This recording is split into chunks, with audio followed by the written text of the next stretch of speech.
todos. Un saludo muy especial para toda la familia salubrista mexicana, a la cual desde aquí, desde España, mando un muy caluroso abrazo, caluroso y nocturno abrazo. Para mí es un verdadero placer compartir hoy con ustedes este 75 reunión de la Sociedad Mexicana de Salud Pública y tercer Congreso de Enfermería. Ya han sido varias las ocasiones en las que he tenido oportunidad de compartir, esta vez virtualmente, otras veces presencialmente, y me gustaría recordar con cariño a la maestra Anabel Arellano, con quien me une una profunda amistad y relación profesional. Bien, yo sin más ya, si me lo permiten, empezaré con mi intervención y bueno, espero que sea de su satisfacción. Muy bien, espero que se vea bien. Fenomenal. Bueno, sí, perfecto, José Ramón, lo vemos bien. Vale, fenomenal, muchas gracias, Ruth. Pues como les indicaba, yo voy a centrar mi intervención en, como no puede ser, yo creo que ya de otra manera, en un aspecto que a todos yo creo que nos invade y de la que evidentemente estamos un poco cansados, pero que no deja de ser un elemento de necesario análisis y reflexión, como es la pandemia, y cómo la salud pública ha jugado, tendría que haber jugado, mejor dicho, un papel relevante en el abordaje de dicha pandemia y cómo ha afectado a la salud mental, que es el foco de atención de este tercer Congreso de Enfermería. Bien, para empezar me gustaría indicar cuál es la situación actual de la salud pública. Es cierto que posiblemente existan elementos que puedan tener un cierto sesgo derivado de la visión que el contexto español pueda transmitir a lo que yo les voy a trasladar. Pero creo que serán insignificantes, pues los elementos comunes a nivel global son evidentes. Y en cualquier caso, estaré encantado de poder luego, a la finalización, hacer cuantas aclaraciones o cuestiones ustedes consideren. En ese sentido, se ha pasado de un modelo colectivista y participativo, que era el modelo de salubrista de principios del siglo XIX, a un modelo pasivo e individualista, que es el que lamentablemente padecemos, y lo digo con toda la intención, padecemos en la actualidad. Es curioso porque parece como que los modelos cíclicamente renacen, mueren y se vuelven a regenerar, ¿no?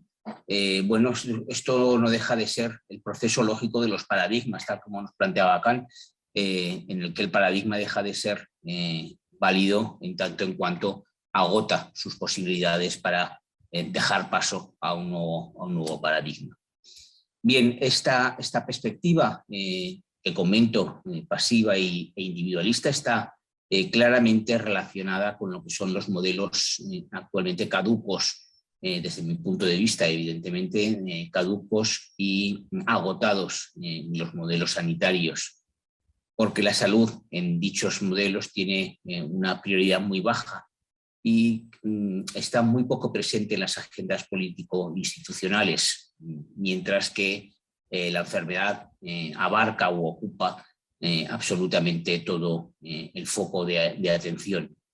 Es por ello que se precisa una mayor prioridad en las agendas políticas y sanitarias que incidan en la necesidad de recuperar ese carácter participativo y social de la salud pública. Los modelos de organización, como ya he comentado, sin duda, al igual que los modelos de gestión, se han tornado incapaces a la hora de resolver adecuadamente las necesidades actuales, las amenazas y los retos emergentes. Y creo, sin miedo a equivocarme, que la pandemia ha sido un claro ejemplo de esto que estoy diciendo. Y es por ello que se requiere una nueva organización coherente con las estrategias innovadoras. Si la pandemia, a pesar del dolor, el sufrimiento y la muerte que ha causado, origina el que se pueda producir este cambio,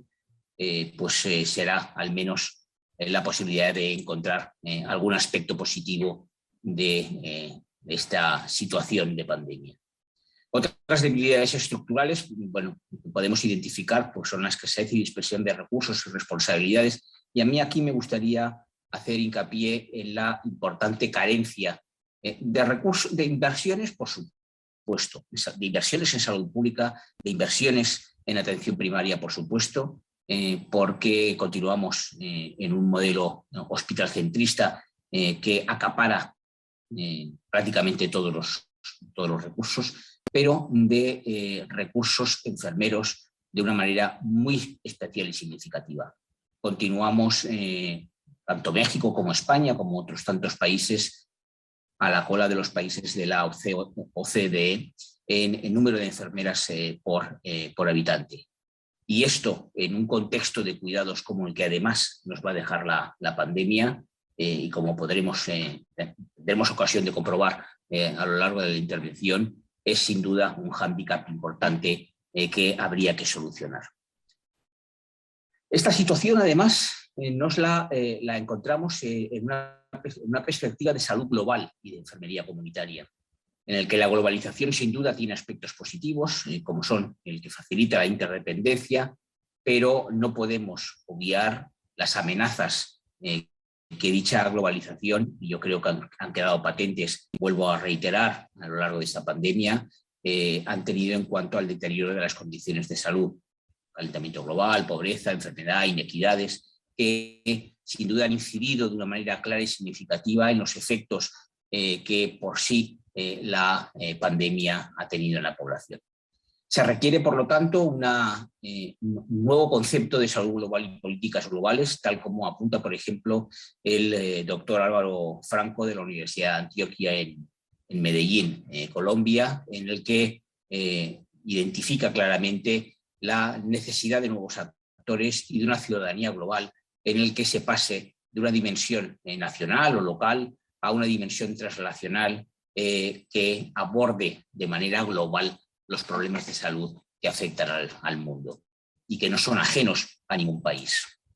Por su parte, esa salud global, esa gobernanza global, tiene que jugar con dos elementos fundamentales: la justicia global y la equidad, y por otra parte, un enfoque holístico. Y desde esa perspectiva, desde ese enfoque holístico que apunta el doctor Álvaro Franco, sin duda el papel de las enfermeras es relevante, porque el paradigma enfermero, precisamente, uno de los factores fundamentales en los que se incide en ese paradigma es el de la atención integral, integrada e integradora, la atención holística, que es necesaria y cada vez más urgente incorporar en todos los modelos de atención a la salud y, por lo tanto, de los sistemas de salud. Hay que empezar a interrelacionar las relaciones de poder en base a las causas estructurales, relaciones internacionales, cambios institucionales, que generen un enfoque global y que, por lo tanto, reviertan esa relación global, local, en la que estamos instalados. Pero ¿cuáles son las macrotendencias sociales y de promoción de la salud actuales en nuestras sociedades? Vuelvo a repetir que, aunque pueda tener alguna perspectiva más nacional desde la perspectiva española, creo sinceramente que son perfectamente traspolables a cualquier contexto y por ello al contexto mexicano. Está clara que la contracción del presente y la sociedad del riesgo, la modernidad líquida de la que hablaba el afamado y reconocido filósofo Zygmunt Bauman, tristemente desaparecido, en el que, entre otras cosas, hablaba de la modernidad líquida en relación a la modernidad sólida, o la información líquida y la información sólida, que ha quedado patente de una manera clara y significativa a lo largo de la pandemia, con la generación de bulos, con informaciones alarmistas, que han generado mucha confusión, incertidumbre, dudas, ansiedad, y por lo tanto en esta sociedad es en la que la salud pública lamentablemente se mueve. Una desaparición de las barreras entre expertos y legos, precisamente como consecuencia de esa incorporación de las tecnologías de la información que hacen que los datos sean accesibles de forma inmediata a toda la población, pero lo lamentable es que no siempre esos datos son analizados, reflexionados, ni se tiene la suficiente alfabetización en salud como para poderlos identificar con claridad y por lo tanto saber separar lo que es lo falso de lo verdadero. Los cambios en los medios de comunicación de masas y en la organización social es otro elemento que ha quedado patente durante la pandemia. Los medios de comunicación, muchos medios de comunicación, para no generalizar, siempre las generalizaciones son negativas, ha conducido a que se utilizase la información de una manera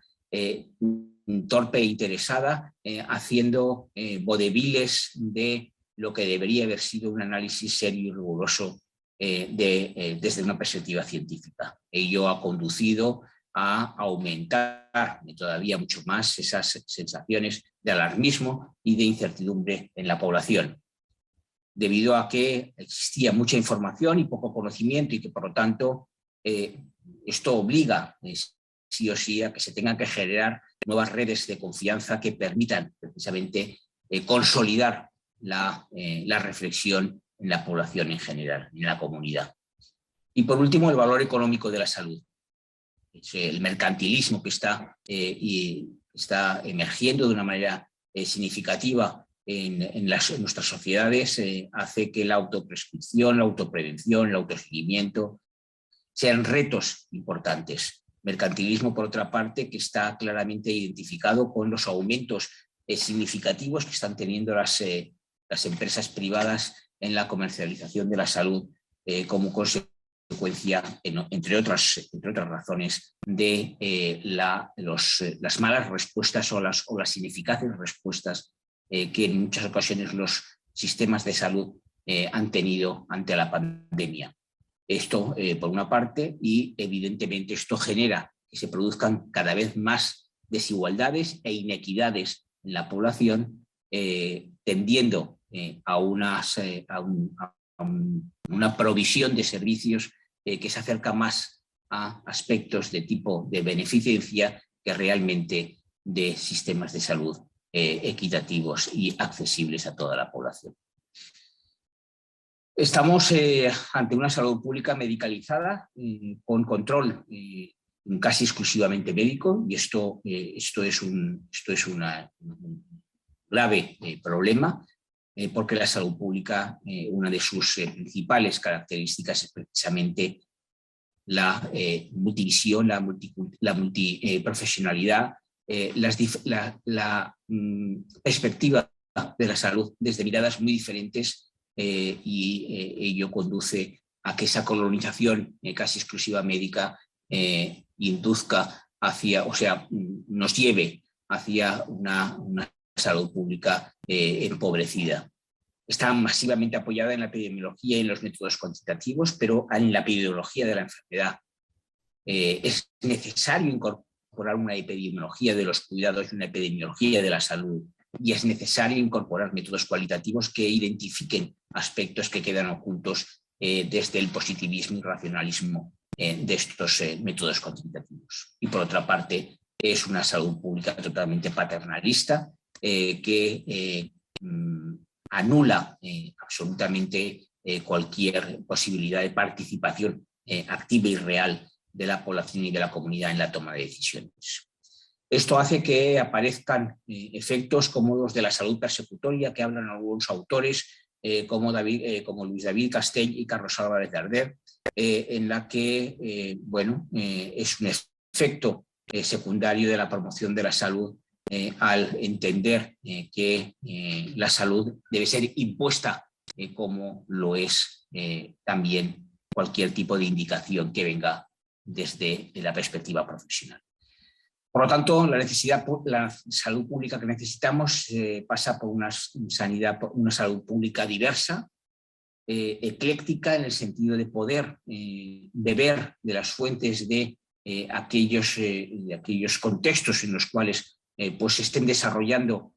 acciones que vayan en el sentido apuntado y fundamentalmente participativa. La participación es clave en estos procesos de salud pública. Bueno, las características de la pandemia ante esta situación, ante esta, dijéramos, modelo de salud pública y modelo de servicio de salud que tenemos, pues aparece como un fenómeno nuevo con repercusiones graves para la salud en todas las dimensiones, con afectación a todas las clases sociales, pero que sin duda genera mucha inequidad y desigualdad. Tan solo un dato. En el confinamiento, por ejemplo, no es lo mismo ese confinamiento en una familia acomodada, que tiene una vivienda de 140 metros cuadrados y son 4 de familia, que el confinamiento de una familia con 12 miembros en una vivienda de 40 metros cuadrados y que posiblemente no tenga acceso o no tuviese acceso en su momento a servicios esenciales como agua potable, luz, calefacción, etc. Por lo tanto, esto es algo que nos ocurre a todos y a todos al mismo tiempo. Esta es la perspectiva de globalización de la que hablaba anteriormente y que provoca, evidentemente, reacciones de negación, turbulencia afectiva, miedo, que están ligadas a lo que son procesos de duelo, que bueno, pues tienen como respuestas pues, ira, necesidad de apego, solidaridad, tristeza, culpa, pero que todos identificamos de una u otra forma estos elementos en las respuestas que los efectos de la pandemia ha causado. La OMS y la ONU planteaban que había que combatir el virus sin permitir que el miedo se hiciera viral, porque evidentemente la incorporación del miedo provocaba serios problemas sociales y comunitarios. La cuarentena y el aislamiento, por lo tanto, y las medidas preventivas para prevenir el protagonismo generan, por una parte, la cuarentena, por otra parte, el aislamiento, y ello hace que se pierdan elementos sustanciales de libertad mediante la restricción de movimientos y que exista una reclusión y separación de familia, redes sociales, etcétera, que provocan un impacto indudable psicológico en prácticamente toda la sociedad, pero con clara incidencia en aquellos sectores de la población o en aquellos ciclos vitales más vulnerables, como puedan ser los niños, las personas institucionalizadas, personas mayores, etc. Por lo tanto, se hace imprescindible la incorporación de la ética en la perspectiva de los recursos, porque si no se generan grupos sociales sumergidos, es decir, invisibilizados, y aparecen siempre como predominantes las que podemos denominar como castas dominantes, que son las que finalmente se benefician de los recursos de salud. Asimismo, por otra parte, la reclusión genera una pérdida de la rutina habitual y del contacto social y físico, y esto tiene efectos psicológicos importantes, como cambios o pérdidas de hábitos de salud, pérdida de autocuidado, síntomas de estrés, bueno, los que aparecen ahí, que ustedes tienen y que sin duda afectan tanto a nivel personal, grupal como comunitario, con afectación importante en las emociones, pensamientos, valores, relaciones interpersonales, organización social, relaciones entre bloques y continentes, como ha quedado patente a lo largo de esta pandemia. Bien, la situación de alarma, por lo tanto, genera un claro comportamiento de desconfianza a dos niveles. Por una parte, del sistema sanitario hacia las personas al entender que no siempre cumplían con lo que se esperaba de ellos, y por otra parte, de las personas hacia el sistema por no acabar de fiarse de que estuviesen dando la mejor respuesta a una pandemia que era muy desconocida y que por lo tanto generaba mucha incertidumbre. Esto provoca un conflicto importante que afecta a dos principios básicos de la ética, como son el de autonomía y el de beneficencia, y que a su vez tienen implicaciones claras en la solidaridad, en la desconfianza y en la coacción, y por lo tanto repercuten en la necesidad o por lo menos el deseo de incumplimiento ante la desconfianza de la eficacia. Por lo tanto, todos estos elementos inciden en el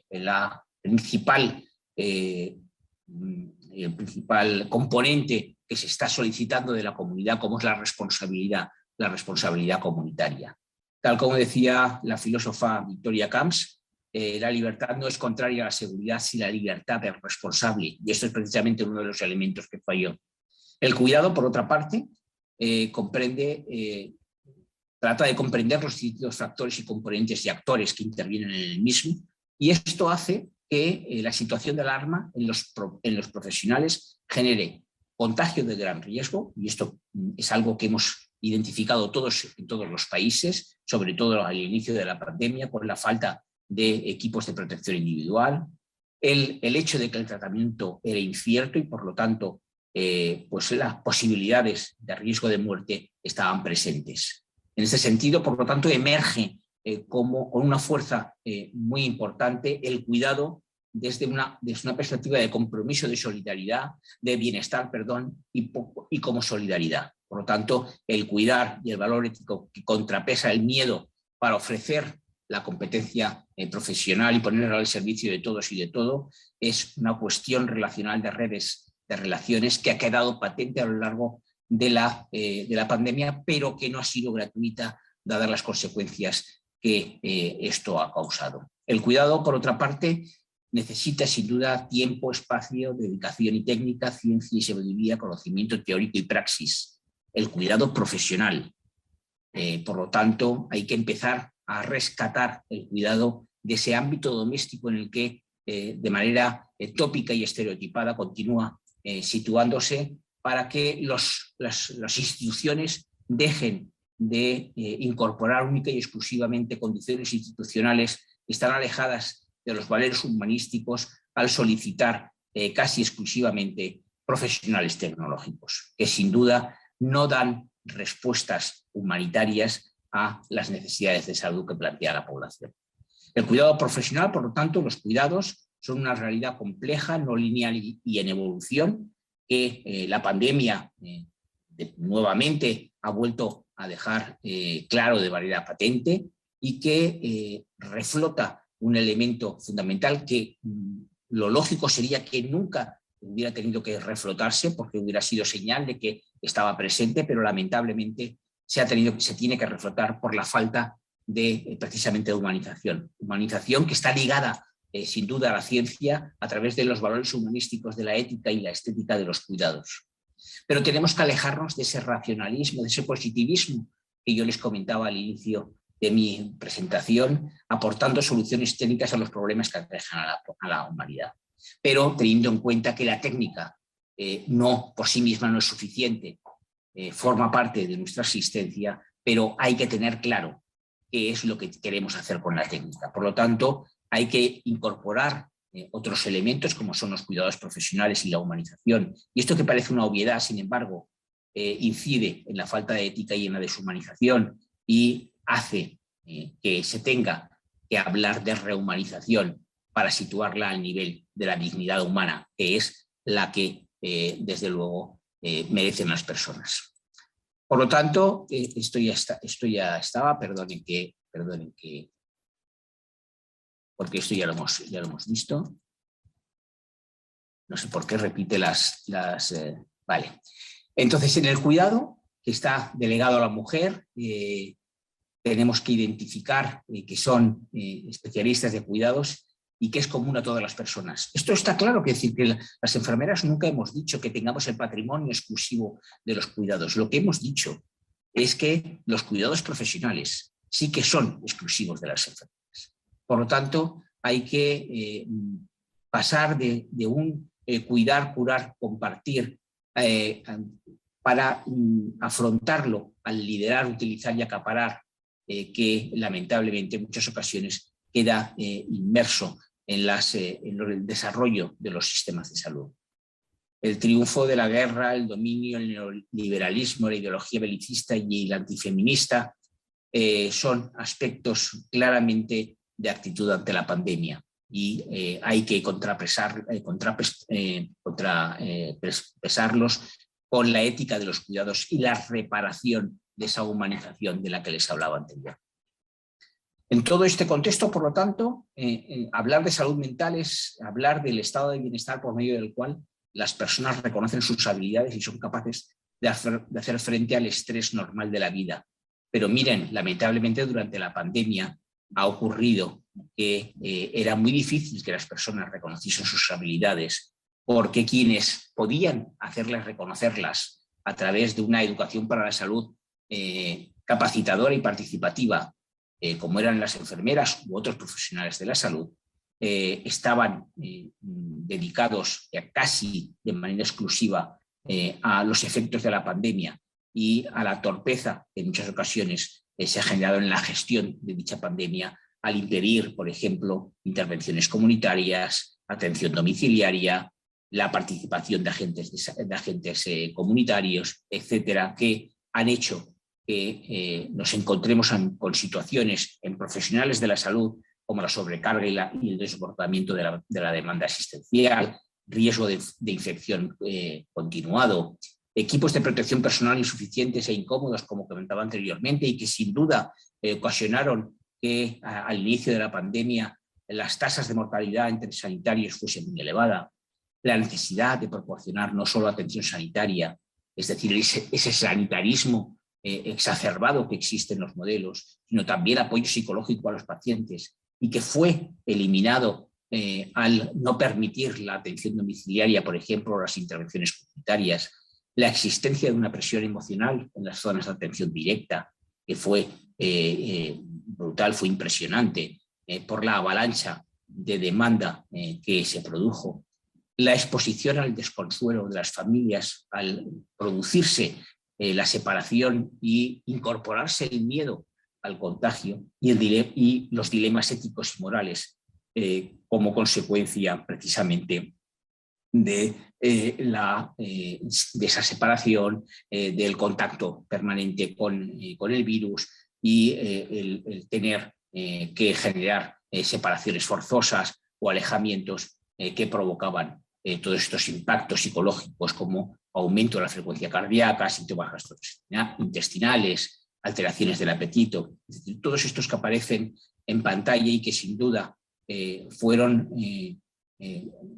conformando un puzzle de problemas en ocasiones somáticos y en ocasiones no tanto, pero que afectaban de manera muy clara y significativa a los profesionales de la salud. La salud mental en las enfermeras pues generó un miedo al contagio, una ausencia de contacto físico con personas del círculo social y estaba relacionada claramente con la falta de equipos de protección individual. El burnout, entendido como cansancio emocional, despersonalización y realización profesional, aumentó por la falta de condiciones y preparación necesaria para hacer frente a la pandemia. Todos estos elementos han sido contrastados claramente en estudios muy recientes en la literatura científica y un aumento del deterioro en la salud mental, con ansiedad, depresión, miedo, angustia, fatiga, es decir, elementos muy significativos. Con relación a la salud mental en las enfermeras y cogiendo como elemento de referencia la pirámide de Maslow, pues vemos claramente cómo la autorrealización, el reconocimiento, los aspectos sociales, la seguridad y las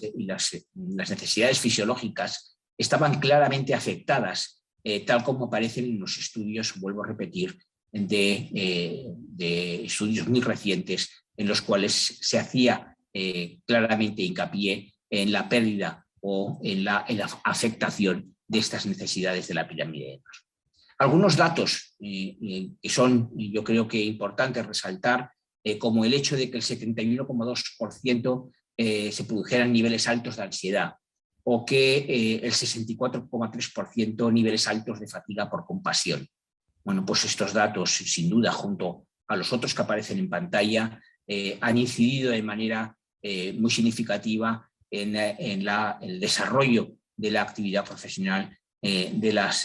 enfermeras en nuestros servicios de salud. En un estudio de JAMA Psychiatric de 2021, es decir, muy reciente, aparecían datos estos datos eran relativos al contexto estadounidense, pero que yo creo que aportan bueno, pues información muy relevante que puede ser traspolable a otros contextos, como el que las enfermeras han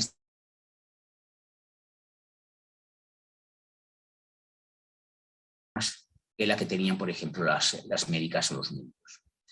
Que las enfermeras tienen mayor riesgo al suicidio por las largas horas con pacientes, que se imponen mayores demandas a las enfermeras que actúan como factores estresantes, impedimentos para buscar ayuda, o que las enfermeras tienen un 90% más posibilidades de experimentar problemas en el trabajo y un 30% más de depresión que la población general. Se suicidan mayoritariamente por sobredosis de medicamentos al poder tener un acceso más fácil a los mismos, mayor riesgo de suicidio por largas horas, aumento y abuso de alcohol, aislamiento social. Bueno, son elementos que aparecen, vuelvo a repetir, en estudios muy recientes, como el estudio de 130 países de la OMS, en la que, por resaltar los más significativos, el 75% en servicios de salud mental de empresas, el 67% tiene alteraciones en los servicios orientados en de orientación psicológica y psicoterapia. Es decir, vemos cómo el impacto en la salud mental de la pandemia ha sido muy importante. En cuanto a qué hacer, pues identificar grupos de alto riesgo, creación de equipos multidisciplinares, mejorar el tamizaje de comorbilidades psiquiátricas, intervención psicoterápica. Es decir, estos elementos sin duda estos impactos en salud mental tienen que ser afrontados con valentía, pero también con decisión y determinación y con voluntad política de aumentar las inversiones y los recursos humanos en aspectos tan importantes como son la salud mental, pero también como es la promoción de la salud y la prevención. En cuanto a las recomendaciones para preservarla, pues que los confinamientos duren el menor tiempo posible, dar mayor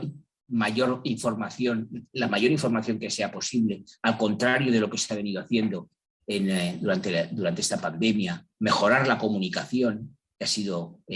claramente mejorable, fomentar el altruismo y en general las emociones y sentimientos que están vinculados al confinamiento y tener una atención muy especial hacia los profesionales de la salud por su indudable implicación en este proceso. Las enfermeras y la salud mental durante la pandemia pues ya la hemos visto reflejada. Aquí solamente es una infografía para que ustedes se hagan una idea de cómo ha afectado a las enfermeras. Y en cuanto a las sugerencias para que la población afronte el estrés, pues evaluar la precisión de la información divulgada, lo que comentaba anteriormente, de poder contrastar, poder tener pensamiento crítico, y para ello es necesario tener una alfabetización en salud que pasa porque se hagan intervenciones en la comunidad, mejorar los sistemas de apoyo social, familiares y amigos, eliminar el estigma asociado a la pandemia, que es otro elemento que se ha incorporado de manera clara y significativa, mantener una vida normal en condiciones seguras. Para eso hay que establecer medidas en este sentido y utilizar sistemas de servicios psicosociales, asesoramiento telefónico, teleconsultas. Es decir, esto que ha venido a repetirse de una manera pues permanente, de que la tecnología ha venido para quedarse. Miren, la tecnología no es que haya venido para quedarse, ya estaba. Lo que ha venido es para complementar otras actividades en la atención de la salud. ¿Y qué pasa con las niñas y los jóvenes? Pues que se ha patologizado demasiado las respuestas emocionales de estos, que la atención integral, integrada e integradora ha estado ausente de la atención al centrarse exclusivamente en la enfermedad y en este caso a la pandemia. Y lo que es peor, olvidando otros problemas de salud que no es que hubiesen desaparecido, sino que quedaban invisibilizados y por lo tanto sin atención por esa exclusividad que obtuvo la pandemia. Promover y detectar el riesgo de salud mental, bueno, el evitar la infodemia que se ha producido a lo largo de todo este proceso y en el que la minimización de determinados factores ha conducido generar estigmas muy importantes en cuanto a la visibilización de la salud mental en los niños, que ha aumentado considerablemente aspectos tan graves como los suicidios, el ciberacoso, la falta de comunicación, la muerte, de los cuales normalmente se habla muy poco, pero que están presentes. Hay que pasar del mito a las consecuencias para identificar estas claramente y por lo tanto poder hacer afrontamientos eficaces y eficientes, y la familia y la escuela se tienen que identificar como elementos clave de intervención y también de que se incorporen como recursos indispensables en el afrontamiento de las situaciones, sobre todo en los niños y adolescentes. Es evidente que los comportamientos o las respuestas en función de la edad de estos niños o adolescentes varía, pero es importante identificarlos y sobre todo vuelvo a repetir, el que la familia y la escuela se incorporen de manera clara y significativa como recursos que den respuesta a los mismos. Las principales causas de angustia han venido determinadas por la salud familiar, por el cierre de los centros educativos y por la pérdida de rutinas, que sin duda han generado impactos muy importantes sobre las necesidades básicas, sobre la falta de un entorno familiar y educativo protector, el hecho de que se aumentase significativamente, a pesar de lo que en ocasiones se venía diciendo del aumento de la violencia y de los abusos en los niños, pero también en las mujeres, los traumas y desarraigos. Y luego un aspecto muy importante, es decir, las poblaciones vulneradas. La vulnerabilidad es evidente que ha jugado un papel fundamental en el impacto de la pandemia. No es lo mismo, vuelvo a repetir, los factores que inciden en unas u otras poblaciones, en unos u otros ciclos vitales. Y como factores de riesgo, pues la incertidumbre, exceso de noticias, distanciamiento, ritmos irregulares del sueño, cuidados familiares no atendidos, duelo por muerte, que sin duda han conducido a todo este impacto. Bueno, yo he intentado hacer un panorama lo más amplio posible, espero que les haya aportado algún elemento de reflexión y de análisis, que es yo creo que lo más importante, y a partir de aquí pues yo quedo a su total y absoluta disposición. Muchísimas gracias. Es un gusto dirigirme a esta comunidad epistémica tan singular que comparte con nosotros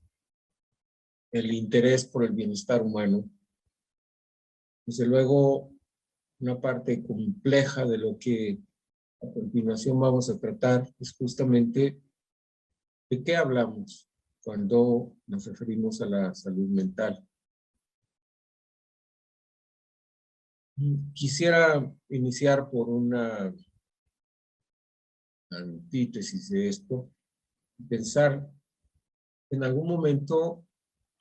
ustedes tuvieran conocimiento de que en medio de esta circunstancia que hoy nos envuelve, alguna persona hubiese padecido alguna crisis nerviosa o que se hubiese sumergido en las garras del alcoholismo o el consumo de drogas, que hubiese llegado a tener disputas familiares que se tradujeran en separación y demás. Y hay que considerar en esta serie de comportamientos un atentado a la salud mental, una circunstancia patológica y demás. Si ustedes tuvieran la posibilidad de juzgar ese comportamiento y si esto tuviera además implicaciones de otro orden, pensemos en las de tipo legal. ¿Cómo podrían afirmar que esta persona actuó en un momento en el que no poseía totalmente el control de su comportamiento y por lo tanto no estaba en posesión de la salud mental? Hay muchas implicaciones en ese tipo de juicios.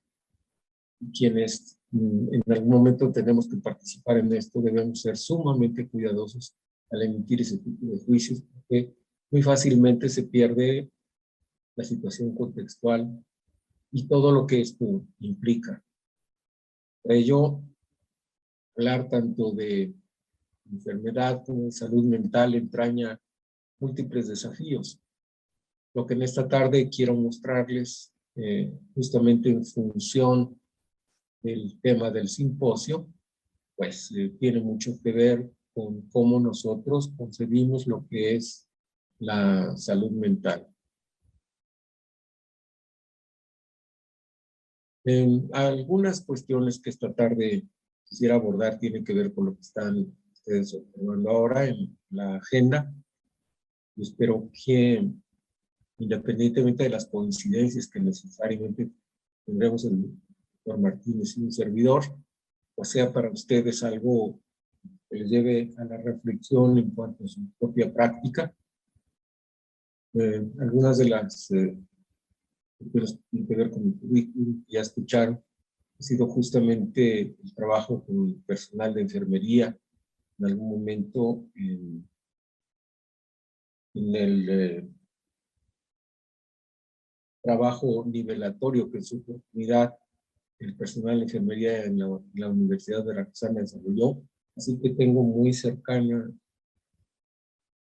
evidencia de lo que se hace en este ámbito y por lo mismo, bueno, al personal de salud pública que hoy está aquí presente, pues espero que esto que vamos a mostrar a continuación pueda serles de utilidad en su hacer. Desde luego, concebir lo que es la salud mental, decía, es algo que no necesariamente tenemos como algo asible, sujetable. Efectivamente, se ha invertido mucho trabajo de investigación para llegar a determinar indicadores que puedan llevarnos a poder afirmar que la salud mental está presente. Es importante usar con algunas cuestiones de carácter conceptual, como estas que están ustedes observando, que tienen que ver más con una cuestión de carácter descriptivo que con una cuestión de carácter operacional. Si estamos involucrados en el trabajo psicológico, recurrimos a instrumentos de carácter multiaxial que nos permiten determinar en qué medida está presente la salud mental o cuando algún aspecto le ha rebasado. Me parece a mí que esta descripción que ustedes están observando alude con mucho a lo que puede ser la salud mental, dije, en un sentido eminentemente conceptual. Muy importante tener un punto. Es así que la Organización Mundial de la Salud pues ha hecho este planteamiento que nos dirige a las circunstancias que rodean a la salud mental. Hay organizaciones de carácter internacional como la Asociación Psicológica Norteamericana, en su oportunidad también han conceptualizado lo que es la salud mental. Vean ustedes cómo están implícitos determinados elementos, como puede ser los pensamientos, los sentimientos y la cultura. Un poco más adelante veremos cómo esto se da la mano en una perspectiva de carácter psicológico que permite emplazar a la salud mental ya no solamente como algo de carácter conceptual o descriptivo, sino también como algo que pudiera ser medible. Pues, al final de cuentas, lo que ocupa el trabajo de los profesionales de la salud cuando de salud mental se trata.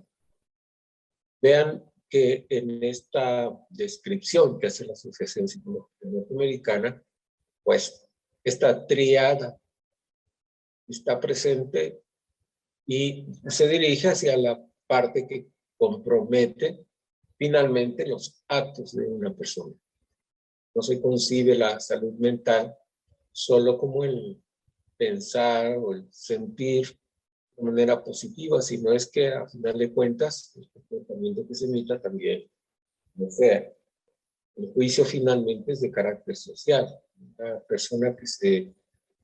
concibe como librada o madura es entendida así porque la sociedad sanciona ese comportamiento.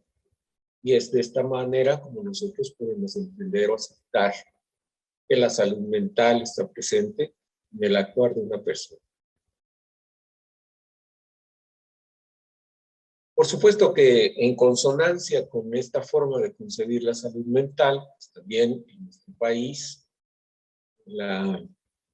entidad que corresponde, pues entiende la salud mental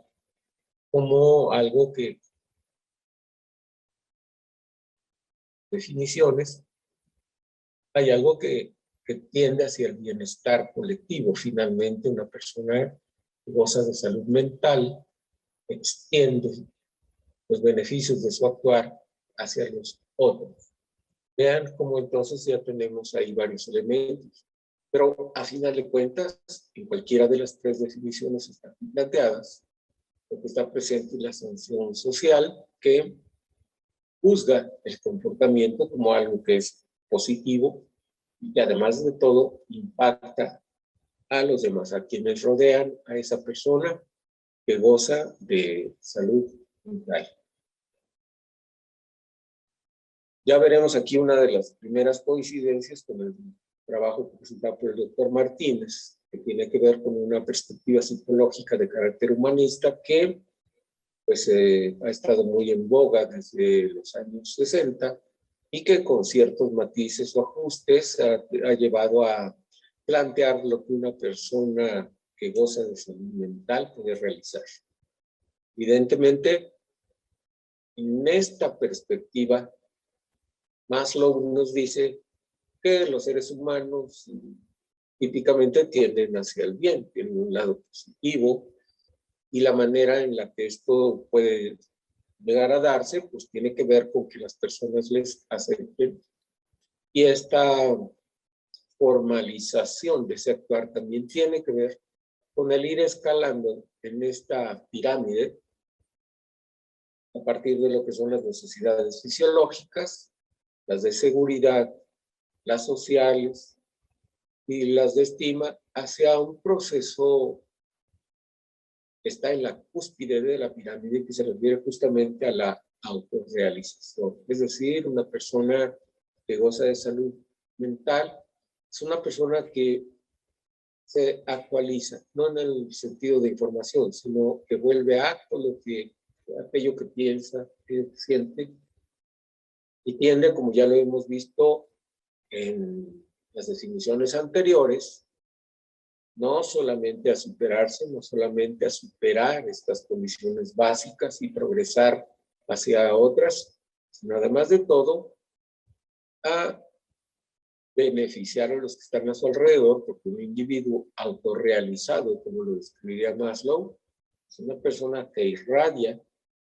esa aura de alguien que está a gusto consigo mismo, con el medio, con los demás, y hace que, de alguna forma, quienes lo observan, pues, deseen compartir con esta persona esos puntos de vista y a final de cuentas, pues, lo vemos de esta forma,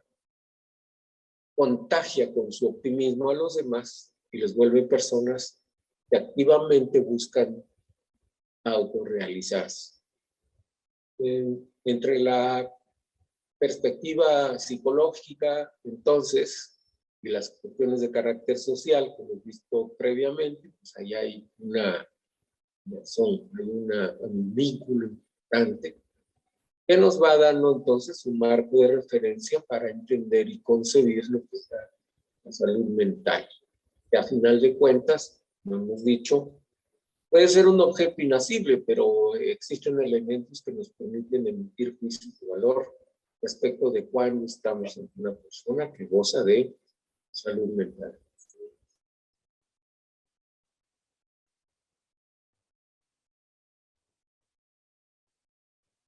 Hay otras perspectivas, otros enfoques en psicología, y aquí nos recuperamos lo que en su momento vimos en algunas de las definiciones anteriores. Ellis, que es uno de los autores de este enfoque que se conoce como cognitivo-conductual, pues alude a esa triada que ahora recuperamos aquí en esta diapositiva y que, como verán ustedes, ilustra una circunstancia es el acontecimiento activador, la situación, por así decirlo, que desencadena una serie de creencias, de pensamientos, de ideas, que se traduce en una forma de sentir consecuente con aquello que se ve y que se analiza y que se traduce en un acto específico. Vamos a pensar que el concepto de resiliencia, que es algo que ahora está muy en boga, tiene que ver con que frente a una circunstancia que puede ser de carácter adverso, una persona desarrolla, con base en su sistema de creencias, una forma positiva de encarar y de decir, pues esto que está ocurriendo lo puedo enfocar de tal manera que no me lastime ni lastime a otros. Finalmente, si la emoción es positiva, esto quiere decir si la persona lo experimenta como más que una situación adversa, como una ocasión para sentirse enfocada hacia una solución, pues desarrollar una emoción de carácter positivo que al final de cuentas le permitirá emitir un comportamiento acorde con la norma social del grupo al cual pertenezca. No es la resignación, es una circunstancia más bien pasiva y que finalmente compromete la percepción positiva de la situación o verla como una ocasión de oportunidad, sino más bien es una forma proactiva de reaccionar frente a las circunstancias adversas del medio. Verán ustedes entonces que esta triada de la que estamos hablando ahora ya ha sido entendida y puesta dentro de las definiciones que previamente vimos. La salud mental, entonces, pues tiene que ver aquí con esa forma positiva de actuar frente a cualquier circunstancia del medio. Ya verán ustedes que definitivamente es algo que tiene que ver con lo que nosotros podríamos pensar o suponer una persona que juzgamos como madura, es una persona que ciertas circunstancias, sean de carácter positivo o sean de otro carácter, invariablemente va a llevarse a un comportamiento socialmente visto como positivo. Como una primera conclusión de este trabajo, diríamos que la salud mental es, pues, esta sensación de equilibrio entre el pensar y el actuar, que cuando está presente, pues lleva a la consecución de metas. Esto es de cuestiones que los individuos entienden como parte de estos escalones en la pirámide de Maslow, que al final de cuentas, como dije antes, llevan al bienestar común. No solo es que la persona en sí pueda sentirse plena, pueda sentirse autorrealizada, sino es que también esto genera ciertas, llamémosle así, ondas que se desplazan hacia los demás y que, como anteriormente dije, llevan a que las personas puedan ver a la otra como alguien que goza de salud mental, pero también como alguien cuyo comportamiento sería deseable que se emulara. Desde luego, este trabajo no ha sido de carácter aislado, no solamente es una perspectiva psicológica la que enmarca el quehacer en la salud mental. También está presente en organizaciones como la de las Naciones Unidas. Está expresando como uno de los derechos que las personas tenemos el disfrutar de los estándares más altos posibles en lo que se refiere tanto al equilibrio en la salud física como mental. Esto, desde luego, implica toda una serie de condiciones que rodean a la población y que, desde luego, como un derecho ya reconocido, establecido en esta Carta Internacional de los Derechos Humanos, pues es algo por lo que muchas organizaciones de distintas procedencias pues pugnan porque se pueda dar. Evidentemente, pues la salud mental es un asunto que está rodeado, enmarcado en una serie de circunstancias de carácter social y por lo tanto es que se admite y se reconoce que deben tener concurso una serie de factores, de circunstancias de las cuales, entre otras, los gobiernos deben tener diferencias.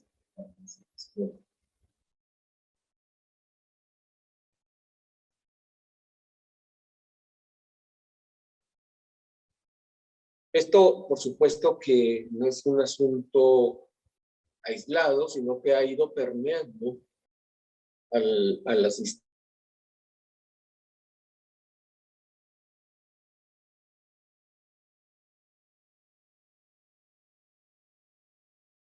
nacionales de los derechos humanos, pues esta prevalencia del derecho a la protección de la salud, la posibilidad de obtener, como dice aquí, prestaciones oportunas, de intervención de profesionales, y toda una serie de características que, de acuerdo con lo reconocido por ellos, pertenece al quehacer del Estado, a través de la Federación, que debería dar esas condiciones para que pueda tenerse salud, tanto física como mental. Por supuesto, no podríamos entender a la salud mental simplemente como un asunto que tenga que ver con factores que impacten en las personas. Tiene que ver también con un quehacer individual. Implica esto que hoy se reconoce como el aprendizaje a lo largo de la vida. Aprender es una situación inherente del ser humano. Sabemos nosotros, lo podemos observar muy fácilmente. En la escala filogenética resulta que el ser humano, contra lo que generalmente se dice, pues puede ser de los seres más indefensos.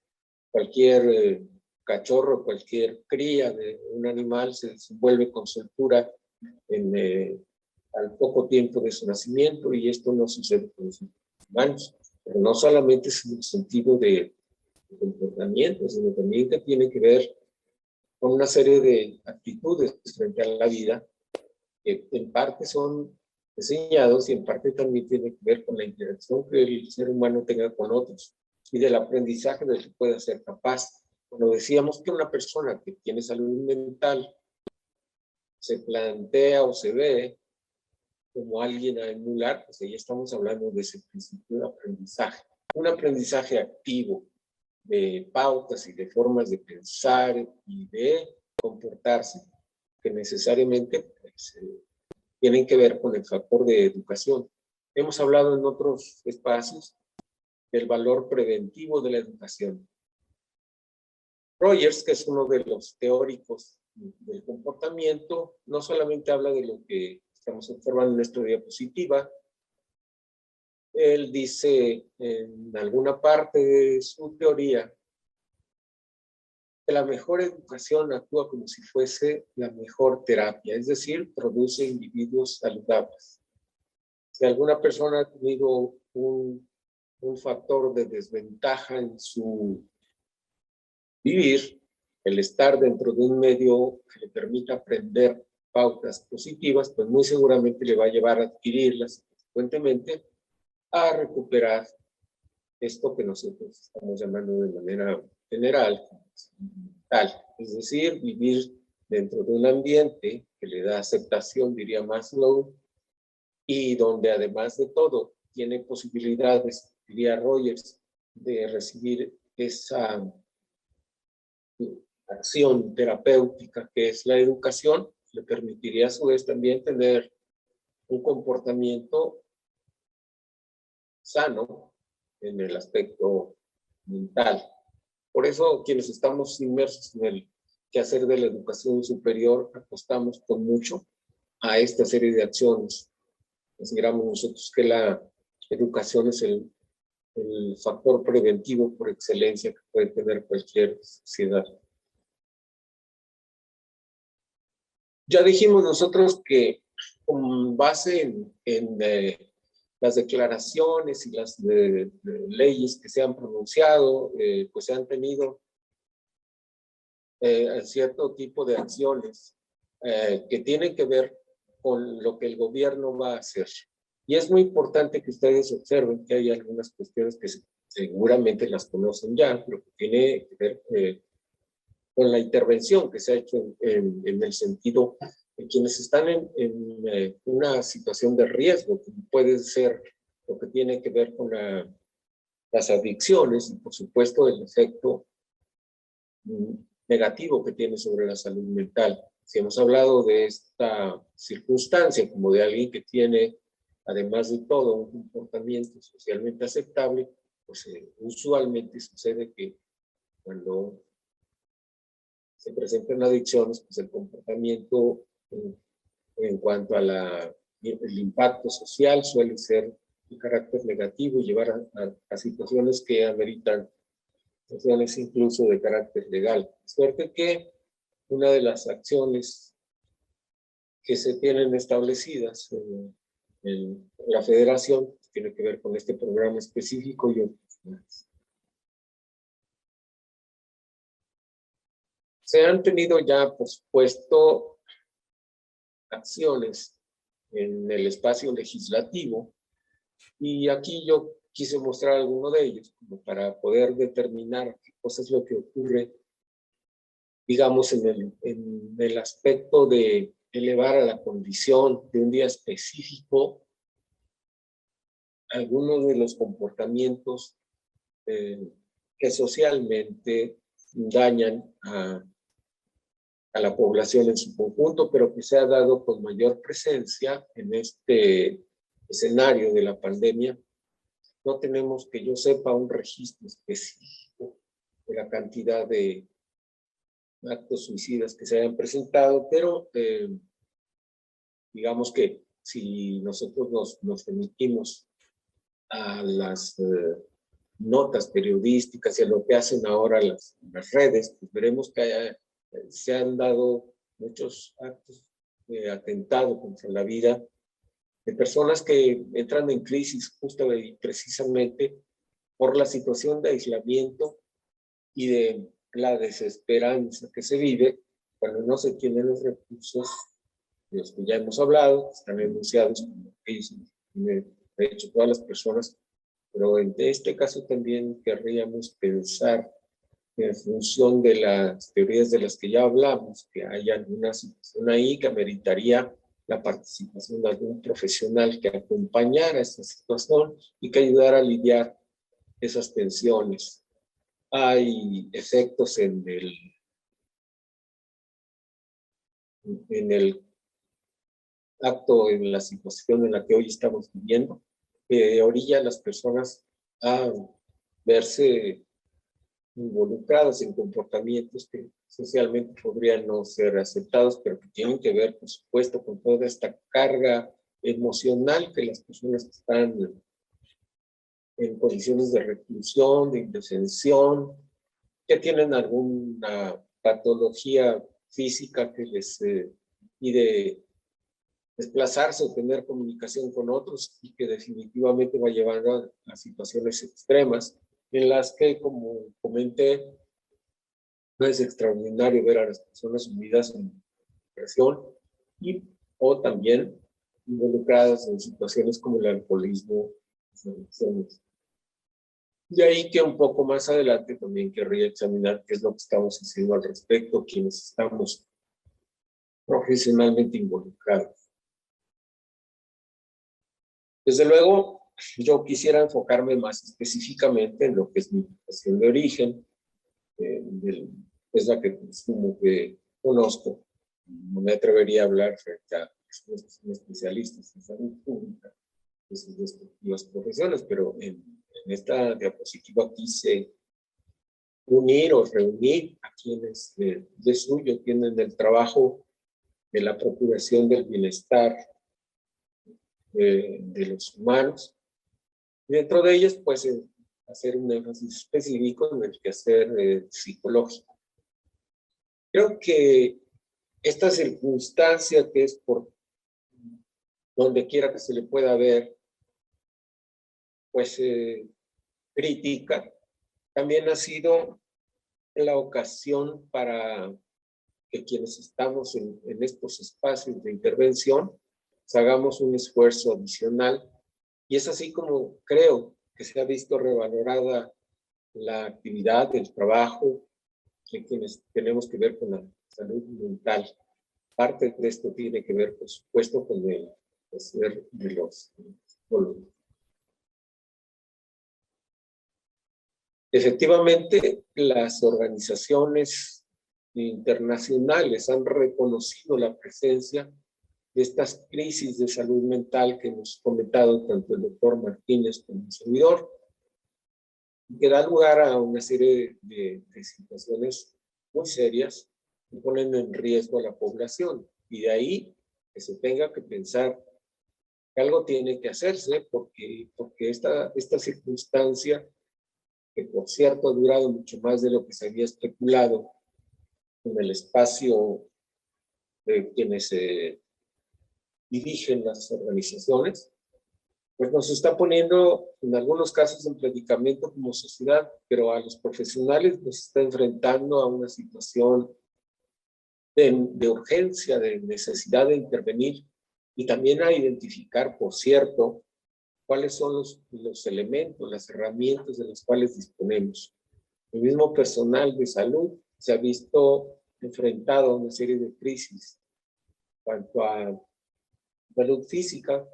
pero por supuesto también en lo que se refiere a la cuestión emocional. La sobrecarga es inmensa, ya el doctor Martínez hablaba del burnout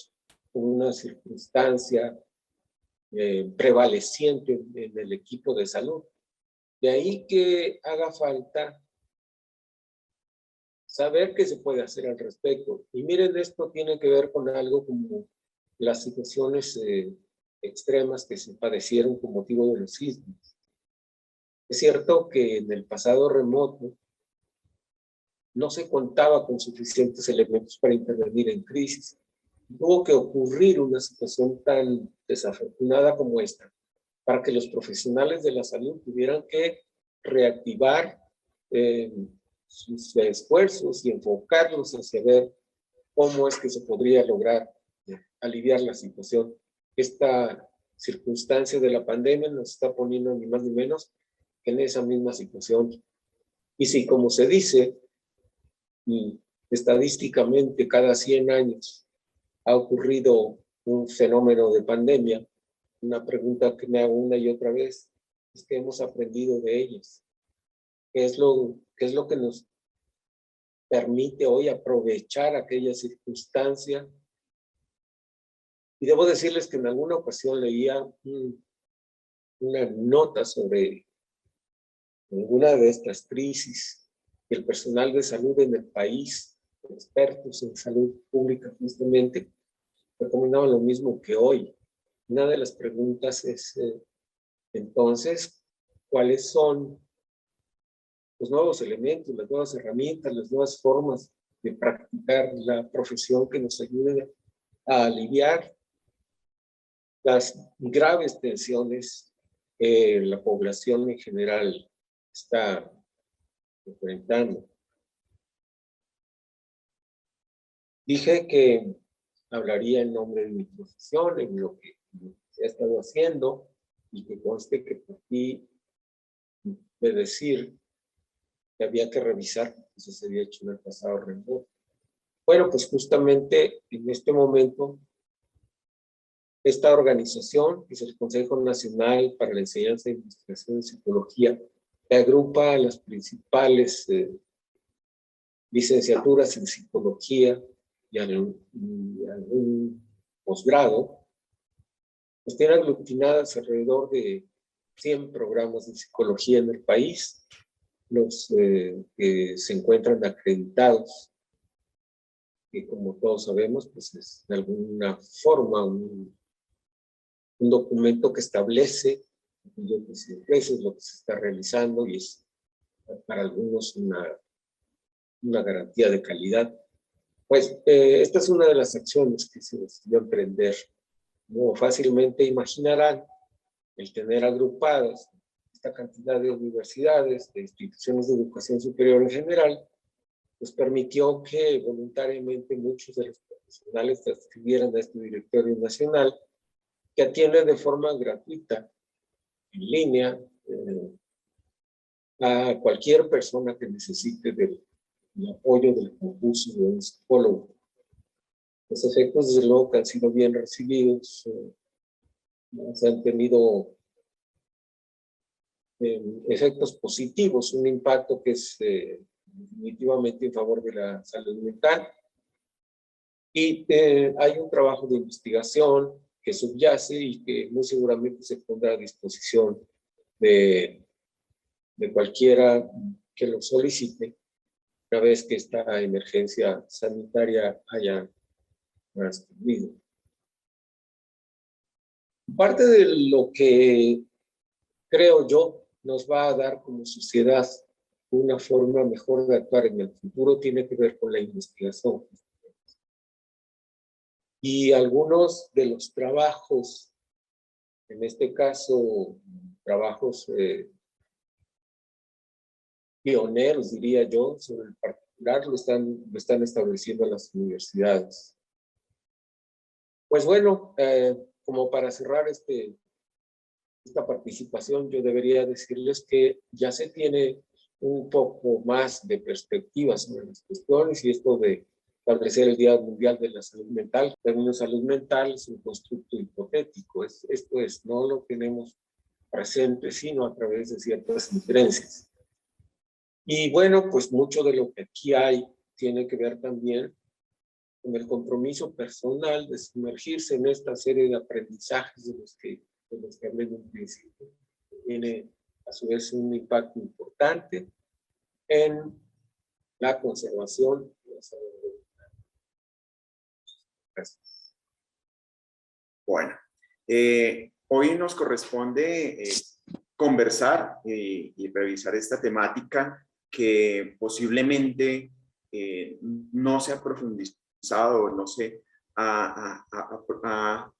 acotado la temática puntualmente, ya que estos aspectos ambientales que mencionaremos, a veces los pasamos por obvios, a veces se vuelve algo del cotidiano, o a veces no conocemos a profundidad los aspectos de la salud ambiental, de la sustentabilidad, de los determinantes ambientales de la salud. Y obviamente allí vamos a darle un enfoque hacia los impactos en la salud mental que ya hemos venido conversando con los anteriores ponentes y que nos han mostrado ese panorama de la salud pública y también ese panorama de la salud ambiental. Para iniciar, quiero dejarles esta reflexión o esta pregunta que normalmente cuando uno escucha el concepto ambiental o el término ambiental o la sustentabilidad o cualquiera de ellos, o por lo menos contaminación, uno escucha detrás de una pared, normalmente en las ciencias de la salud, porque no se ha formado o no se han formado los profesionales haciendo énfasis en este aspecto. Y podría hacerse esta pregunta cuando vieron el título de la presentación. Diría, ¿la contaminación afecta a la salud mental? Y claro, como todo ser social, le compartimos a algún par, a algún amigo, a algún colega, a alguien cercano, y esta persona podría decir, no creo, debe ser a la naturaleza. Estás equivocado, a nosotros no nos afecta. Y la persona que está escuchando allí atrás dice, bueno, tienes razón, y continúa su vida normal y cotidianamente. Bueno, actualmente hemos hablado y ahorita discutían sobre los impactos en la salud mental que genera esta pandemia que estamos viviendo actualmente. Pero nos podemos preguntar, ¿cuáles serán los impactos en la salud mental por las demás olas que vienen? Y que ustedes visualizan allí de fondo,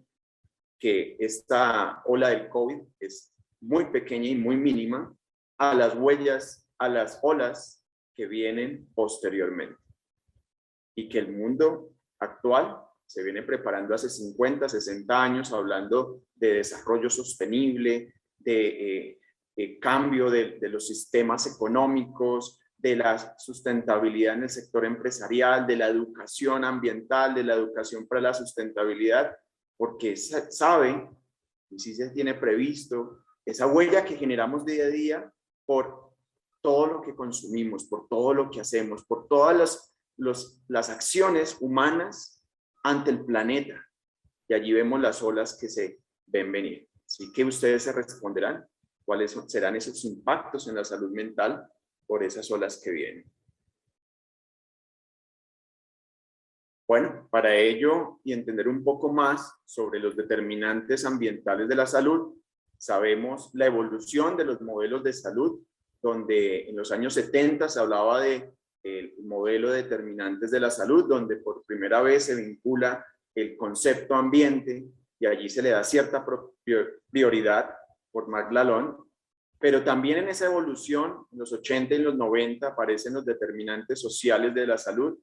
unidos a esa evolución y esa discusión política, social y económica hacia lo que denominaba inicialmente el desarrollo sostenible.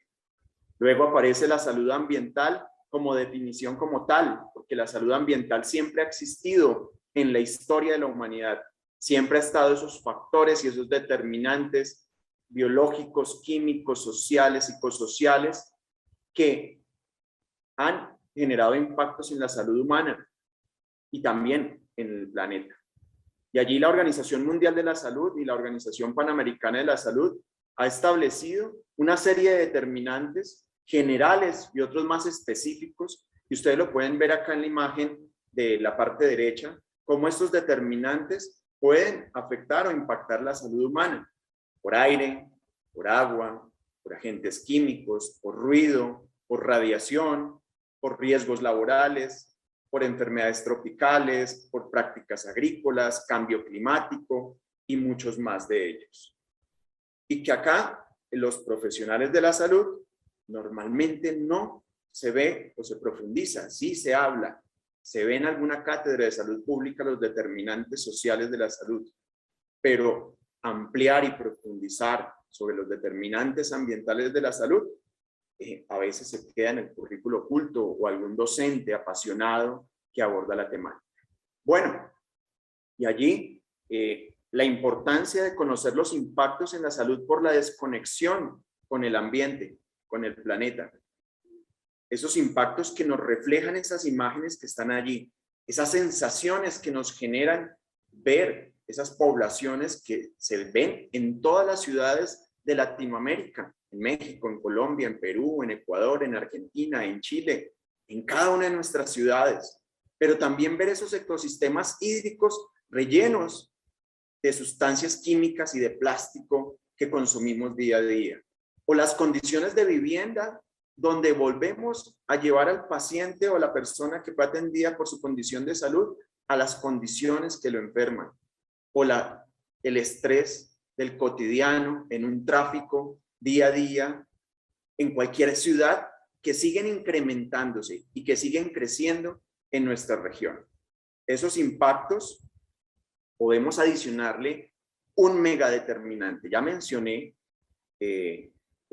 los impactos y ese megadeterminante que cataliza el efecto, el impacto en la salud en las poblaciones. Y desde el año 87, a través del primer informe de cambio climático y efectos en la salud, casi paralelo a la definición de cuando salió la definición de desarrollo sostenible, nos indica los efectos en la salud humana por el cambio climático. Pero podemos evidenciar acá en la imagen que ustedes están viendo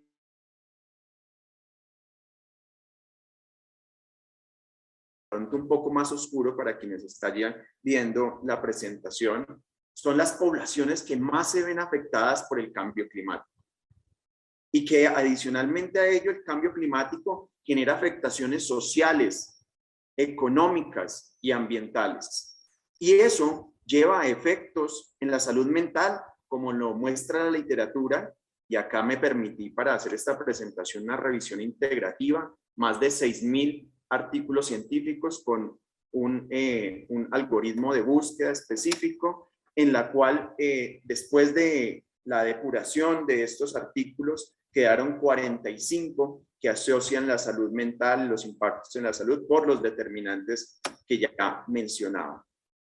Así que allí aparece uno de ellos, la relación significativa entre ansiedad climática o ecoansiedad, que nos muestra la literatura científica, y este megadeterminante que genera muchos más impactos en la salud, impactos económicos en el bolsillo de cada uno, en las economías de nuestros países, porque Latinoamérica es el primer sector del planeta donde más gastamos en las consecuencias por eventos climáticos, el segundo lugar del planeta donde más eventos climáticos se dan. Así que allí tenemos una gran acción interinstitucional e intergubernamental para abordar este aspecto y también interprofesional. The Lancet nos dice, y nos lo vuelve a reafirmar hace algunos meses, la mayor amenaza para la salud del siglo XXI, o sea, el siglo actual, es el cambio climático. Así que allí empieza este megafactor que tiene unas causas que catalizan cada vez más los impactos en la salud y en la salud mental de las poblaciones. Y allí encontramos que en nuestra Latinoamérica, que mostraba, tenemos más de 648 millones de habitantes, pero cerca de más de 250 millones de habitantes están en pobreza y pobreza extrema.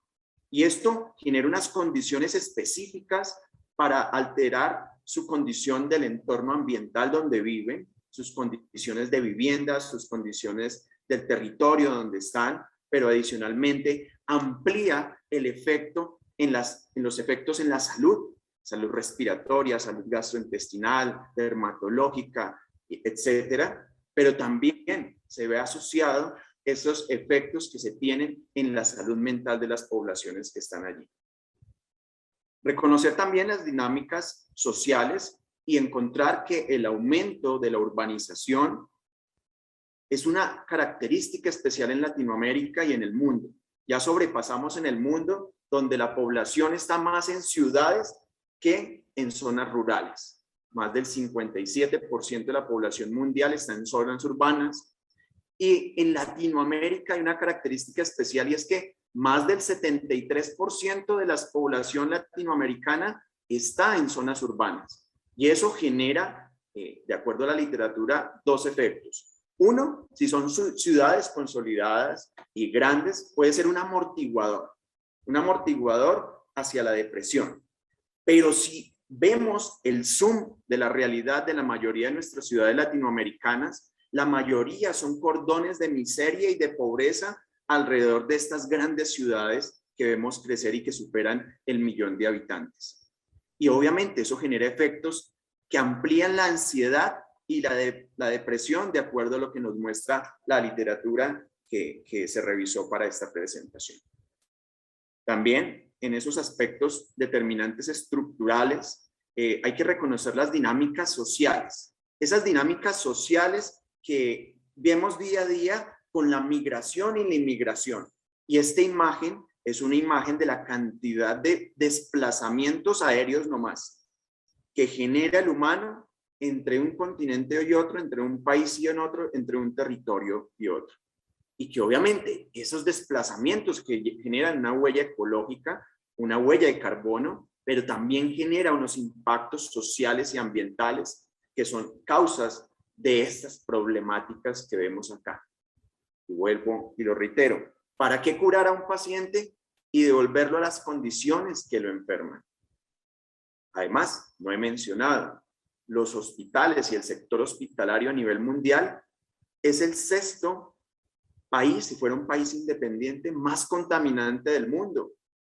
Por lo cual allí tenemos una responsabilidad bastante importante hacia los impactos que generamos en este planeta donde vivimos, que actualmente, según la Organización Mundial de la Salud, afecta a más de 13 millones de personas que mueren al año por contaminación ambiental y que allí afecta más a la población adulta mayor, a los menores y a las gestantes y a las mujeres. Además genera una inequidad, una injusticia ambiental. Y hablando específicamente del determinante de contaminación atmosférica y de aire, que es toda esa adición de sustancias químicas, biológicas, físicas que generan contaminación y que allí podemos hablar de contaminación de aire, ruido, temperatura, radiación, que genera 7 millones de muertes al año a nivel mundial,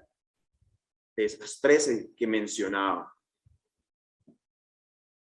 Y que de acuerdo a lo revisado en la literatura científica, encontramos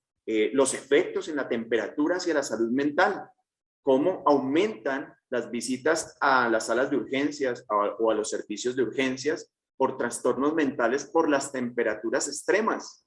También los efectos que se tienen en la productividad en las personas por la elevación o disminución de las temperaturas, y lo vivimos día a día en varios de nuestros países, ese cambio climático. La variabilidad climática siempre ha existido, pero el cambio climático lo hemos generado, y el calentamiento global también, por efectos humanos.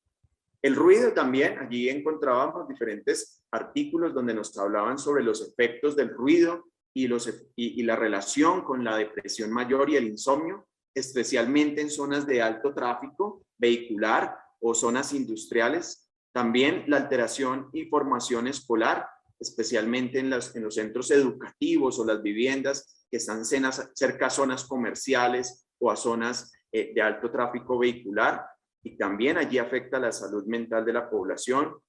Y uno diría, y la contaminación del aire genera efectos en la salud. Allí encontramos especialmente en 3 tipos de contaminantes del aire: el dióxido de nitrógeno, el material particulado en 10 micras, en 2,5 micras, que es la dimensión, y los efectos que se tienen, especialmente en esquizofrenia, en habilidades sociales y personales, en exposición con el formaldehído, el trastorno de déficit de atención y de hiperactividad, el estrés mental y la carga psicológica en las gestantes por la contaminación del entorno donde viven y el material particulado del aire, el aumento del Parkinson, la esquizofrenia, el estado de ánimo por la elevación del dióxido de nitrógeno, que normalmente está en contacto por la emisión de vehículos, por la emisión industrial, pero también por la emisión de los contaminantes al interior de la vivienda. Y ya veremos más adelante sobre ello. Afectos en la autoestima y también el riesgo que se tiene y que se aumenta de acuerdo para el tema de demencia, de acuerdo al incremento de los niveles de material particulado 2,5 micras, que para esa dimensión llega a alvéolos y llega a la circulación, y allí llega a todo el sistema corporal, y obviamente llega a órganos diana, a cerebro, a riñones, a hígado, y que allí genera estos efectos en la salud que ya venía mencionando y que se han reportado a través de estudios que se han hecho en humanos, también en otras especies, en la exposición con estos contaminantes atmosféricos, y que los vivimos y los percibimos y los tenemos diariamente. Allí falta ahondar, que eso sí no lo encontré, en otros contaminantes como el metano, como el monóxido de carbono, como el dióxido de azufre, como el ozono troposférico, como el trióxido de azufre, que no están acá, pero que obviamente también llegan a afectar porque llegan a la circulación mayor y allá a todos los órganos del cuerpo y buscan órganos diana, especialmente cerebro, corazón, hígado, y pues puede generar estas afectaciones. Otro de los determinantes es la contaminación hídrica o la contaminación del agua, y allí podemos encontrar diferentes medicamentos que se encuentran en el agua potable, donde se han analizado la residualidad y la bioacumulación de estos medicamentos, que muchas veces se botan por el ducto del agua, se bota como residuo, la persona que se poliformula finalmente termina botando el ansiolítico, el antidepresivo, el antipsicótico al retrete del agua, y obviamente ahí para allá se conecta con las aguas residuales que no están bien conectadas en nuestras ciudades, y luego a los ríos, y luego al mar, y luego es de consumo además de nosotros. También los efectos en la salud mental y neurológica por las poblaciones que están expuestas por el mercurio en la extracción minera. Y la extracción minera, la mayoría se hace, en el caso del oro, con recursos hídricos cercanos. y que ahí afecta a las poblaciones que están río abajo o ahí que están trabajando. También la ansiedad por el acceso, abastecimiento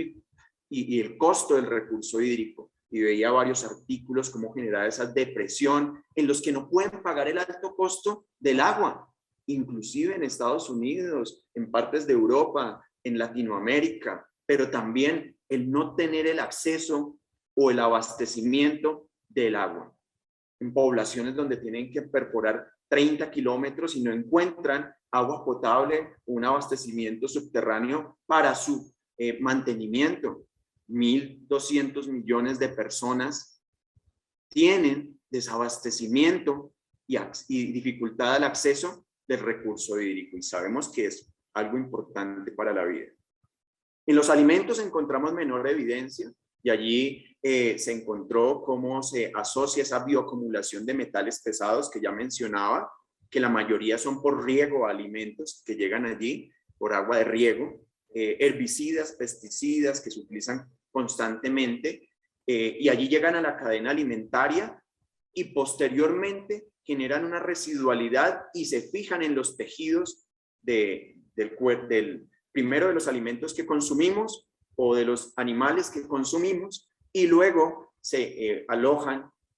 a nivel corporal en diferentes órganos diana y generan efectos neurológicos y efectos psiquiátricos que también están evidenciados. Y uno dice, los residuos generan problemas de salud mental, afectación en la salud mental también. Y allí podemos hablar de la salud mental de los trabajadores, pues le llamamos recolectores de oficio, en otros países le llaman recicladores y demás. Las personas que están allí tienen un gran impacto en la salud mental, adicionalmente de los efectos y la inhalación constante de gases contaminantes que ya mencionamos en la contaminación atmosférica, además de otros riesgos laborales. También la ansiedad por riesgo de enfermedades, las poblaciones que están cercanas, y la imagen que ustedes ven en la izquierda es un relleno sanitario donde al lado está la ciudad y están poblaciones que constantemente están en la ansiedad, en la zozobra de que si va a generar deslizamiento ese relleno sanitario o botadero en algunas partes de las ciudades de nuestros países. También las enfermedades infecciosas, las enfermedades respiratorias, las enfermedades gastrointestinales por no buen manejo de los lixiviados, de los residuos. El estigma social y económico es mucho más barata o pierde el valor, más que todo, pierde el valor las viviendas que viven cerca a rellenos sanitarios, a botaderos o a sitios donde se alojan los residuos, y también genera cierto estigma social en las poblaciones y en las personas que están allí. Y las alteraciones emocionales de los que están ubicados en las viviendas cerca de los botaderos, y allí nos conectamos con este otro determinante, que es la vivienda. Y ustedes imagínense esa población que está allí, cómo accede a los servicios básicos, cómo llega el carro recolector allí, cómo se maneja el alcantarillado, cómo se maneja todos los aspectos de saneamiento. Y allí podemos encontrar que no más por contaminación de aire doméstico mueren prematuramente 3,8 millones de personas al año, según la Organización Mundial de la Salud.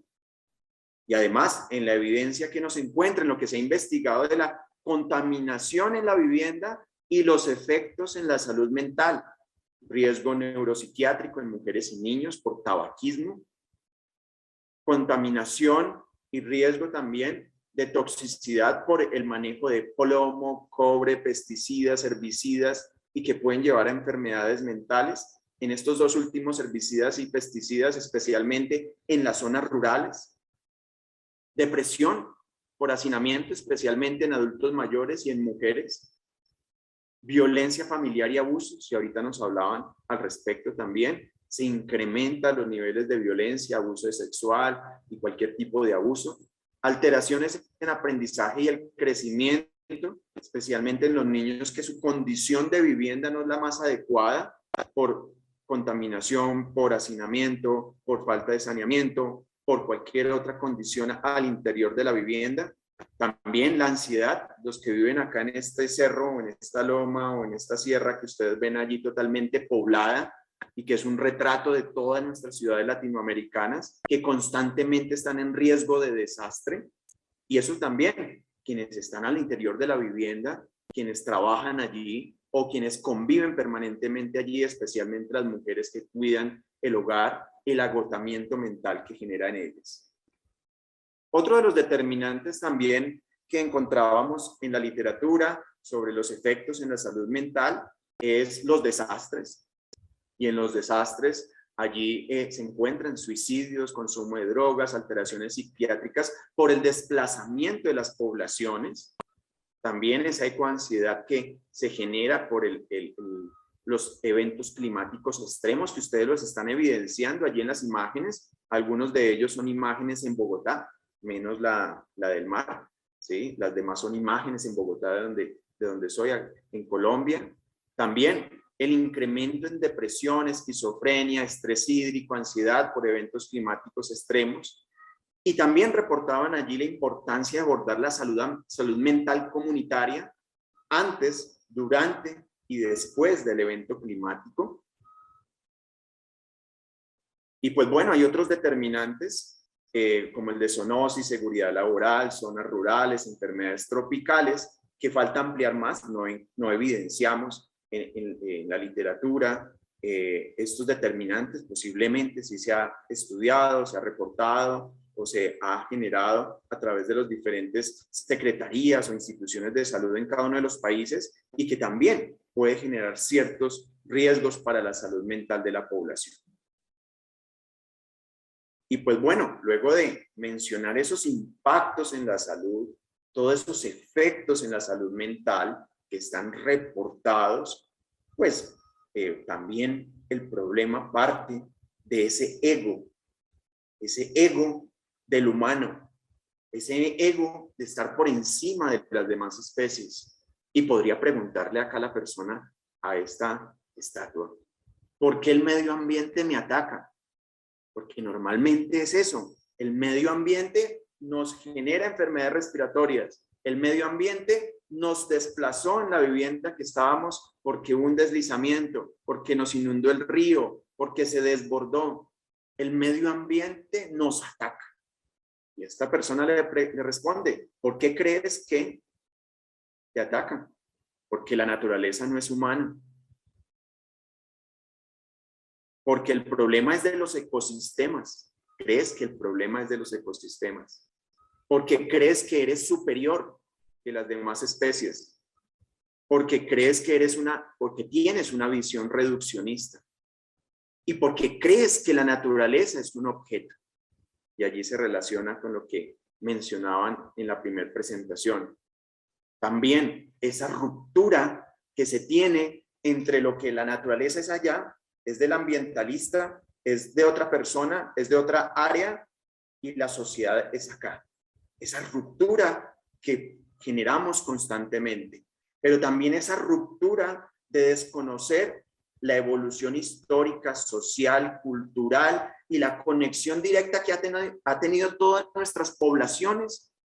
y su evolución para su desarrollo en contacto y en relación directa con todos los servicios que nos da los ecosistemas. Y obviamente, ustedes dirán, pero para eso está la Agenda 2030. Pues resulta que no es la solución para todo. Porque comprenderla, profundizarla, generar acciones estructurales, proximales, personales, sociales, deben ir más allá de declaraciones. Normalmente en la enfermería y en la medicina aparece trabajando por los objetivos de desarrollo sostenible. Realmente, la discusión ambiental siempre ha existido desde la prehistoria, desde la salud pública antigua, en la India, en Roma, en Grecia, siempre ha estado allí. Ahora le tomamos más relevancia por la presión política y social que desde los años 50 se vienen dando. Tan solo hasta el año 2008, la Asociación Médica Mundial, 2006, empieza a darle mayor profundidad a estos aspectos que he mencionado en los determinantes ambientales para la salud. La enfermería, tan solo hasta el 2008, pero allí se ha quedado en declaraciones, y allí lo que tenemos que avanzar es más en hacer que pensar o decir si realmente esto genera un impacto en la salud de las poblaciones o en la salud mental. Bueno, y ahí nos han dejado un reto muy importante que ustedes ven ahí en la imagen. Desde el año 2012, todo el consenso político económico mundial establece en su parágrafo 138 del futuro que queremos, en la declaración de Río +20, que salud es el eje central del desarrollo sustentable. No es los economistas, ni los economistas ambientales, ni los sociólogos, ni el trabajador social, ni el ambientalista, ni la comunidad. Ese eje articulador e integrador somos nosotros, por lo cual requiere unos retos de ampliar más allá de la educación ambiental, más allá de la reflexión y las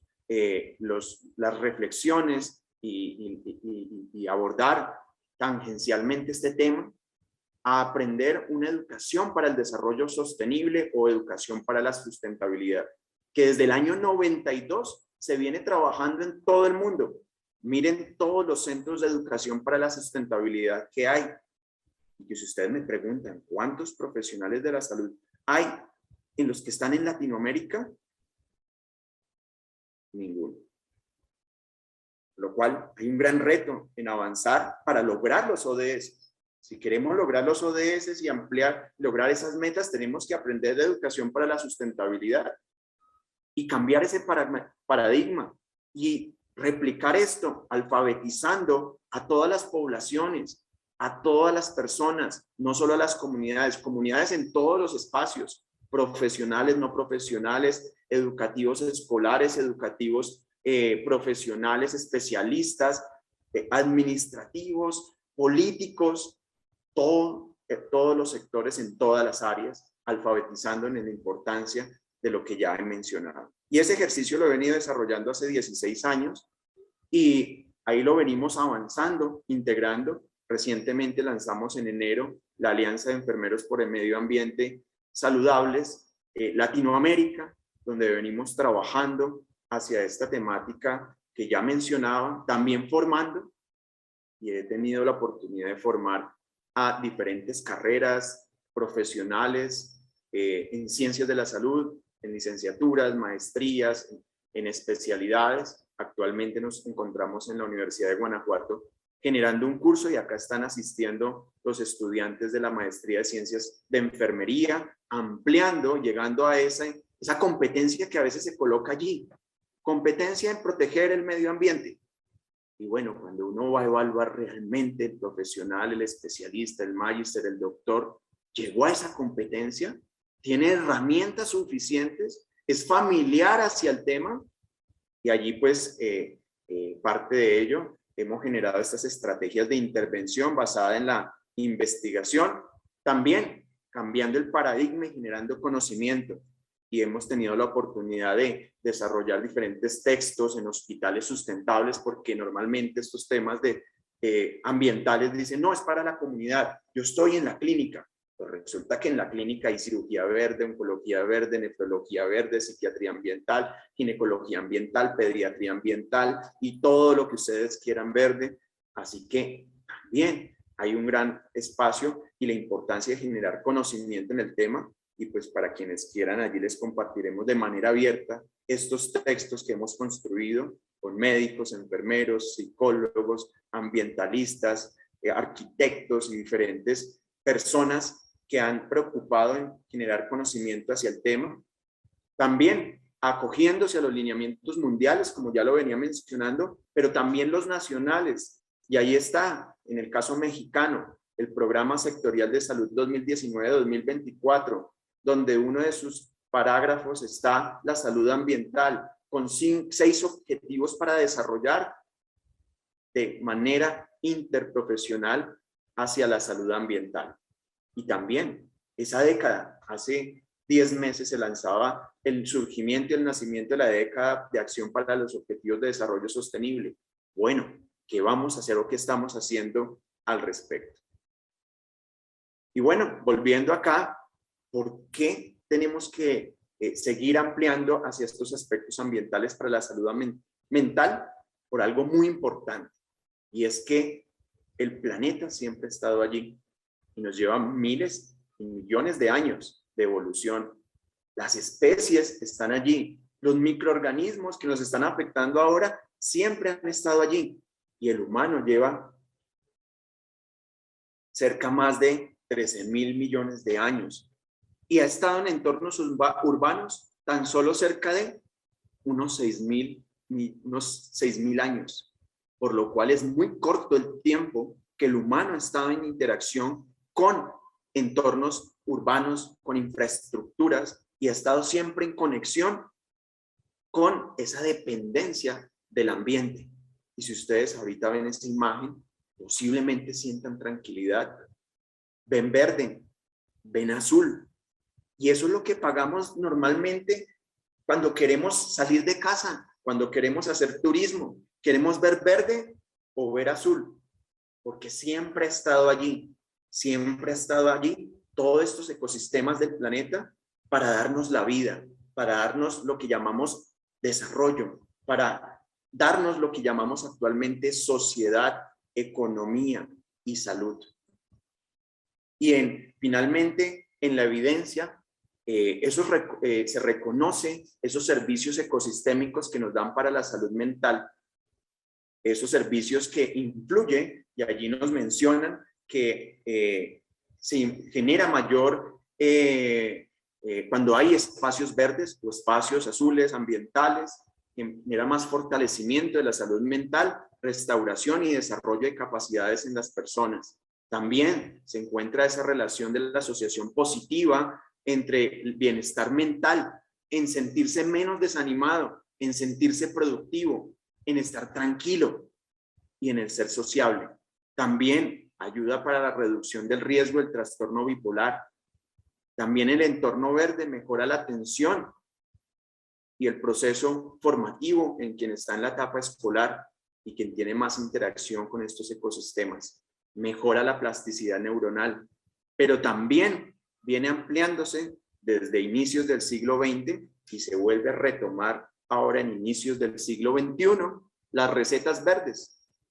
Estas recetas verdes con la vitamina N, y allí todos los profesionales de la salud podemos recetar vitamina N.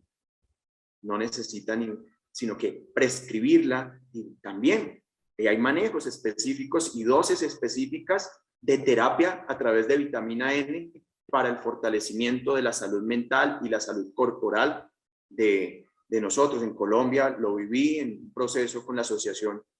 Colombiana de Cardiología, también con el Jardín Botánico de Bogotá, y pues también hay un movimiento bastante fuerte en Europa, en Norteamérica, que también tenemos que ampliarlo en estos contextos. Y pasar de ese ego a un eco, y que somos parte de este espacio donde se construye esta realidad y se construye este concepto del ambiente, donde crecemos, nos desarrollamos y transformamos y evolucionamos en esa realidad social, histórica y cultural, para ahí sí realmente decir que evolucionamos. Los dejo con esta reflexión. La palabra, cuando entré en lo ambiental hace 16 años, siempre la escuchaba de otras profesiones, menos del sector salud. Vida y cuidado, porque la mayoría se enfocaba a lo patológico. Y ahí se conecta con lo que nos mencionaba el doctor en la primera ponencia. Vida y cuidado, vida y cuidado. Y fue ese primer espacio para gestar esa motivación, familiaridad, sensibilidad hacia estos temas. Ver esta especie que ustedes ven en la parte derecha, que se llama frailejón, que crece 1 centímetro por año, y tenemos frailejones en nuestros ecosistemas de páramo, desde México hasta la Patagonia, que son receptores y generadores de agua que nos dan vida, y que crece 1 centímetro por año, y encontramos en varios de nuestros países de Centroamérica y de Sudamérica frailejones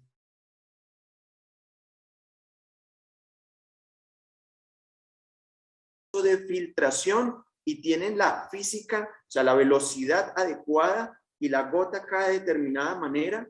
para que se filtre y llegue a los cuerpos subterráneos y genere manantiales, que son los que generan las quebradas, los ríos que nos dan la vida actualmente. Así que con esa historia final,